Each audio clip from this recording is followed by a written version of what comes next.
बिस्मिल्लाहिर्रहमानिर्रहीम। अस्सलाम वालेकुम। आप फैजान रिजवी न्यूज़ देख रहे हैं। आज हफ्ता 29 मार्च है और हम बात कर रहे हैं मशरिक़ वस्ता की सूरत हाल, जहाँ ईद उल फितर के मौके पर ये सहूनी मीडिया रिपोर्ट कर रहा है कि हो सकता है कि हमास की जमात की जानिब से कुछ इसराइली कैदियों को रिहा कर दिया जाए, लेकिन ये अभी कन्फर्म नहीं है कि क्या हमास की जमात की जानिब से ऐसी कोई ऑफ़र नेतन्याहू के सामने रखी जाएगी। और अगर रखी गई हमास की जमात की जानिब से कि ठीक है कुछ इसराइली कैदी हम रिहा करते हैं, तो क्या हमास की जमात की जानिब से ये भी मुतालबा सामने आएगा कि बदले में आप भी फ़लस्तीनी कैदी रिहा करें, या फिर ये ईद के तोहफे के तौर पर कुछ इसराइली कैदियों को हमास की जानिब से रिहा कर दिया जाएगा। ये सहूनी मीडिया रिपोर्ट कर रहा है, लेकिन अभी तक इस तरह की कोई ऑफ़र, इस वक्त तक भी जब मैं वीडियो रिकॉर्ड कर रहा हूँ तो इस तरह की कोई ऑफ़र हमास की जानिब से सामने नहीं आई। और अगर ये ऑफ़र हमास की जमात की जानिब से सामने आई ईद उल फितर के मौके पर, तो नेतन्याहू का क्या जवाब होगा? क्या बदले में नेतन्याहू फ़लस्तीनी कैदी छोड़ने पर ये एग्रीमेंट जाहिर करेगा? इस वक्त तक तो मैं आपको बता दूं कि इसकी जानिब से शदीद बमबारी गजा की पट्टी के अंदर ईद उल फितर की आमद है, लेकिन ये वो मौका है कि जब ये सहूनी अपनी बमबारी, अपनी बर्बरियत, अपनी नस्ल कुशी का जो मिशन है वो गजा की पट्टी के अंदर बढ़ा देंगे, ताकि हमास की जमात को या फिर फ़लस्तीनियों को मज़ीद प्रेशराइज किया जाए। आज की डेट में 19 मज़ीद शहादतें गजा की पट्टी के अंदर रिपोर्ट हुई हैं। ऐसे ऐसे मनाजिर हैं जो एम्बुलेंसेस को रोकने के वाक़यात हैं, या फिर जो खाने पीने की अशिया रोकने के जो वाक़यात हैं, जुमातुल विदा पर क्या कुछ होता रहा। यानी इतनी डिटेल्स हैं कि अगर मैं बताने लगा तो ये रात भी कम है वो मजालिम बताने के लिए जो सहूनियों की जानिब से गजा के मासूम फ़लस्तीनियों पर ढाए जा रहे हैं। ना सिर्फ गजा, बल्कि मैं आपको बता दूं कि लबनान पर भी आज भी सहूनियों की बमबारी रिपोर्ट हुई, और गुज़िश्ता रोज़ तो लबनान के दारुल हुकूमत पर सहूनियों की बमबारी रिपोर्ट हुई। बैरूत को टारगेट किया गया सहूनियों की जानिब से कई महीनों के बाद। और सहूनियों ने बैरूत को टारगेट क्यों किया? क्योंकि सदरन लबनान से 2 रॉकेट्स फायर किए गए थे। गुज़िश्ता दिनों 5-6 रॉकेट्स फायर किए गए थे, और फिर 2 रॉकेट्स जो हैं वो फायर किए गए सदरन लबनान से। और इन्होंने हिजबुल्लाह पर जिम्मेदारी आयद करते हुए इन्होंने बैरूत को टारगेट किया सहूनी तैयारों ने। और हिजबुल्लाह की जानिब से बयान ये सामने आया कि हमारा कोई ताल्लुक नहीं था, ना ही पहले रॉकेट हमलों से हमारा कोई ताल्लुक था, ना इन रॉकेट हमलों से हमारा कोई ताल्लुक है, जिसकी जिम्मेदारी ना सिर्फ सहूनियों ने बल्कि लबनान की हुकूमत ने भी हिजबुल्लाह पर आयद करते हुए अपनी आर्मी को हिजबुल्लाह के खिलाफ कार्रवाइयों का भी हुक्म दे दिया। और हिजबुल्लाह से जो असलहा गोला बारूद है वो भी डिमांड कर लिया गया लबनान की हुकूमत की जानिब से। जिस तरह के मुतालबात आपको याद है कि अहमद अल शर्रा की जानिब से इस तरह के मुतालबात सामने आ रहे थे, अपने मुल्क के अंदर जो दीगर धड़े हैं, जो ग्रुप्स हैं, उनसे असलहा गोला बारूद तो अहमद अल शर्रा ने कलेक्ट भी कर लिया, सक्सेसफुली कलेक्ट कर लिया। लेकिन सहूनी तैयारों की बमबारी शाम के ऊपर नहीं रुकी। सहूनी अभी भी शाम के अंदर मौजूद हैं। तो लबनान की नई हुकूमत अगर इस गलत फहमी में है कि हिजबुल्लाह से असलहा कलेक्ट करके या फिर हिजबुल्लाह के ख़िलाफ़ कार्रवाइयाँ करके इनकी सहूनियों से जान छूट जाएगी, तो ऐसा तो बिल्कुल भी नहीं होगा। ये सहूनी, ये शाम की मिसाल लबनान के सामने है। अगर ये सबक लेना चाहें तो सबक इनके सामने है। ना सिर्फ यहाँ पर बल्कि यमन के ऊपर जो अमेरिका की स्ट्राइक्स हैं वो आज भी रिपोर्ट हुई हैं। आज तो मैं आपको बता दूं कि 17 स्ट्राइक्स यमन के ऊपर अमेरिका की रिपोर्ट हुई हैं। बल्कि इन स्ट्राइक्स से आगे बढ़कर कुछ सैटेलाइट इमेजेस भी सामने आए हैं। ये मैं आपको दिखा रहा हूँ कि इन्होंने B-2 बॉमर, जो अमेरिका का बॉमर तैयारा है, ये 1-2 नहीं बल्कि 5 रिपोर्ट्स के मुताबिक और सैटेलाइट इमेजेस के मुताबिक इन्होंने ये बॉमर भी पहुंचा दिए हैं इंडियन ओशन के अंदर एक आइलैंड पर, जो बरतानिया का आइलैंड है। यहाँ पर अमेरिका की जानिब से ये बॉमर लाकर खड़े किए गए हैं। यमन पर हमले बढ़ाए जाएंगे अमेरिका की जानिब से, और ईरान को एक मैसेज देने के लिए, ईरान को प्रेशराइज करने के लिए कि ईरान एग्रीमेंट पर दस्तखत कर दे। मैंने आपको बताया था कि अमेरिका की जानिब से ईरान को एक खत लिखा गया था, और डोनाल्ड ट्रंप ने 2 ऑप्शंस दिए थे। पहला ऑप्शन तो ये था कि जी न्यूक्लियर डील पर दस्तखत कर दो, और दूसरा ऑप्शन ये था कि अगर दस्तखत ना किए तो हम ये कर देंगे और वो कर देंगे। उस खत का जवाब मैं आपको बता दूं कि ईरान ने वाया ओमान ये जो खत है वो अमेरिका को भेज दिया है जवाब देकर।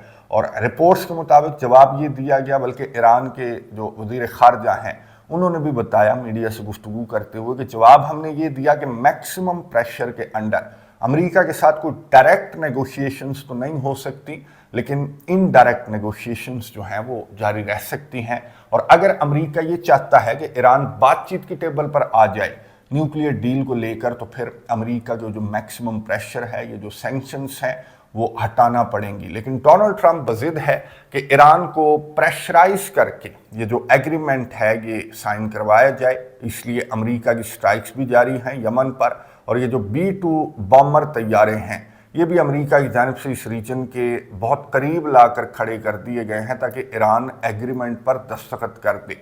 और इसी तरह मैं आपको बता दूं कि जो सहूनियों की स्ट्राइक्स हैं, स्पेशली लबनान के ऊपर या फिर शाम के ऊपर, इनका मकसद डिफरेंट है। एग्रीमेंट पर इन्होंने भी दस्तखत करवाने हैं, लबनान से भी और शाम से भी, लेकिन एग्रीमेंट बिल्कुल मुख्तलिफ है। जो ईरान वाला एग्रीमेंट है उससे बिल्कुल मुख्तलिफ ये एग्रीमेंट है। और ये एग्रीमेंट जो है वो स्टीव विटकॉफ ने टकर कार्लसन को इंटरव्यू देते हुए साफ अल्फाज में बता दिया कि इनका मकसद क्या है, इनका मंसूबा क्या है, इनका प्लान क्या है। ना सिर्फ टकर कार्लसन ने बताया, बल्कि मैं आपको बता दूं कि ना सिर्फ टाइम्स ऑफ इजराइल बल्कि अरब का मीडिया भी बहुत ज़्यादा रिपोर्ट कर रहा है कि ईद उल फितर के बाद दो ममालिक जो हैं वो इसराइल के साथ ताल्लुकात नॉर्मलाइज करने को लेकर आगे की जानिब बढ़ सकते हैं। डोनाल्ड ट्रंप ने भी इशारों किनारों में ये बात कर दी है। और वो दो ममालिक कौन से हैं, ये सुनिए विटकॉफ की गुफ्तगू, उसके बाद बात करते हैं। Normalize everywhere. I think Lebanon could normalize with Israel, literally. Normalize meaning a peace treaty with the two countries. That's really possible. Syria too. The indications are that Jelani is a different person than he once was, and people do change. Imagine if Lebanon normalizes, Syria normalizes, and the Saudis sign a normalization treaty with Israel because there's a peace in Gaza. They must have that as a question. As a prerequisite. That's a condition precedent to Saudi normalizing. गुफ्तगू आपने सुनी America के नुमाइंदा खसूसी बराए मशरिक वस्ता Steve Witkoff ने Tucker Carlson को interview देते हुए शाम और लबनान के हवाले से उम्मीद का इजहार किया कि ये दो कंट्रीज जो हैं, और अल जुलानी की तो बहुत सारी तारीफ़ें भी की आपने सुन ली स्टीव विटकॉफ ने, और इस उम्मीद का इजहार किया कि ये दो कंट्रीज जो हैं वो इसराइल के साथ ताल्लुकात नॉर्मलाइज कर सकते हैं। और मैं आपको बता दूं ऑथेंटिक रिपोर्ट्स ये हैं, सोर्सेज को कोट करते हुए ऑफिशियल्स ने कंफर्म किया है कि नेक्स्ट मंथ यानी कि अप्रैल में ईद उल फितर के बाद जो लबनान है और शाम है इसराइल के साथ ताल्लुकात की नॉर्मलाइजेशन को लेकर आगे बढ़ेंगे। और लबनान का नाम तो सर फहरिस्त है। हालांकि लबनान के प्राइम मिनिस्टर जो नवाफ सलाम हैं उन्होंने कैटेगोरिकली मुस्तरद किया और ये कहा कि जी लबनानी इसराइल के साथ ताल्लुकात नॉर्मलाइज करने को पसंद नहीं करते। हाँ, इस तरह से बाकायदा तौर पर ये जो एग्रीमेंट्स हैं, जिस तरह से इब्राहिम अकॉर्ड साइन किया गया था उस तरह से तो नहीं होगा। हाँ, तुर्किया की तरह ताल्लुकात जो हैं वो नॉर्मलाइज रखे जा सकते हैं इसराइल के साथ, शाम की जानिब से भी और लबनान की जानिब से भी। लेकिन डोनाल्ड ट्रंप जो है वो इब्राहिम अकॉर्ड, जाहिर है कि अगर जब तक इस तरह की सेरेमनी नहीं होगी, दस्तखत नहीं होंगे, तो डोनाल्ड ट्रंप को नंबर कैसे मिलेंगे। और डोनाल्ड ट्रंप इस चक्कर में है कि बाकायदा जिस तरह से इब्राहिम अकॉर्ड हुआ था, जिस तरह से 3 अरब कंट्रीज़ ने, मोरक्को ने, मुत्तहिदा अरब अमारात वगैरह ने इसराइल के साथ ताल्लुकात नॉर्मलाइज किए थे। वाइट हाउस के अंदर एक रंगारंग तकरीब मुनक्किद की गई थी, पूरी दुनिया ने उसको कवर किया था। तो उस तरह के चक्कर में डोनाल्ड ट्रंप है और डोनाल्ड ट्रंप भी ये चाहता है कि लबनान, शाम और तीसरा मुल्क जिसका नाम स्टीव विटकॉफ ने भी लिया, बहुत मुश्किल है क्योंकि सऊदी अरेबिया का मुतालबा बहुत बड़ा है। और सऊदी अरेबिया का मुतालबा ये है कि यहाँ पर आप मसले फ़लस्तीन को परमानेंटली हल करें और वहाँ पर इसराइल के साथ सऊदी अरेबिया ताल्लुकात नॉर्मलाइज करेगा। इसके अलावा भी सऊदी अरेबिया के कुछ मुतालबात तो हैं और डोनाल्ड ट्रंप की टोन से ऐसा लगता है कि डोनाल्ड ट्रंप सऊदी अरेबिया के वो मुतालबात जो हैं वो मंजूर करने के लिए तैयार है। इसने काबीना की मीटिंग के दौरान जब एम्बेसडर से मुलाकात कर रहा था तो वहाँ पर भी इसने हिंट दिया। जब इससे यूरोप से मुतल्लिक सवाल हुआ तो इसने कहा यूरोप भी और मशरिक वस्ता के अंदर भी अमन की जानिब हम बहुत तेज़ी के साथ और सक्सेसफुली बढ़ रहे हैं। और यहाँ पर ये जो इफ्तार डिनर इसने दिया, वाइट हाउस के अंदर हर साल होता है ये इफ्तार डिनर, तो यहाँ पर डोनाल्ड ट्रंप ने जिस तरह से सऊदी जो सफ़ीर थी प्रिंसेस रीमा, उनका किस तरह से जिक्र किया, फिर रमज़ान मुबारक किस तरह से कहा, कौन कौन से कंट्रीज़ इस इफ्तार डिनर के अंदर मौजूद थे, وہ بھی دیکھ لیں, ڈونلڈ ٹرمپ کی گفتگو بھی سن لیں, اور یہ بھی دیکھ لیں کہ افطار ٹیبل کے اوپر ڈونلڈ ٹرمپ کے ساتھ کون بیٹھا ہوا تھا. یہ سنیں, اس کے بعد بات کرتے ہیں. But I just want to say hello to all of the people that supported us so strongly. Ramadan Mubarak. Every day we're keeping our promises to the Muslim community. My administration is engaged in relentless diplomacy to forge a lasting peace in the Middle East, building on the historic Abraham Accords, which everybody said would be impossible, and now we're going to start filling them out because, as you know, Biden did nothing to fill them out. He did absolutely. We had the 4 great countries, and nothing happened despite the importance of the Abraham Accords, but I have a feeling it's going to fill out very quickly. It's already, people are talking already about it. They should have had them long ago. It should have been done. But as we approach the end of Islamic holy month of Ramadan, we're also deeply honored to be joined by many of the international friends and partners, including the ambassador from Saudi Arabia to the United States, a very, very special woman, Princess Rima. Princess, thank you. Thank you, Princess. Great. Say hello to everybody. It's great to see you. Thanks as well to the ambassadors and chiefs of mission from the United Arab Emirates, from Jordan, Egypt, Kuwait, Qatar, Pakistan, Malaysia, Brunei, Bahrain, Iraq, Oman, Morocco, Indonesia, Algeria, Djibouti, Cameroon, Lebanon, Nigeria, Guinea, Tanzania, Kenya, the Maldives, Libya, Senegal, Bangladesh, and we have a few others. I'm sorry if I forgot, but I am going to be in big trouble if I did. گفتگو آپ نے سنی امریکہ کے صدر Donald Trump کی, جنہوں نے رمضان مبارک کہتے ہوئے جو مسلم امبیسڈرز تھے یہاں پر موجود تھے ان کا نام بھی لیا, ان کنٹریز کا آپ نے سن لیا, اور سعودی عربیہ کا تو خاص طور پر ڈونلڈ ٹرمپ نے ذکر کیا. پرنسس ریما کو ہیلو کہا اور یہ کہا کہ باقیوں کو بھی میرا ہیلو کرنا.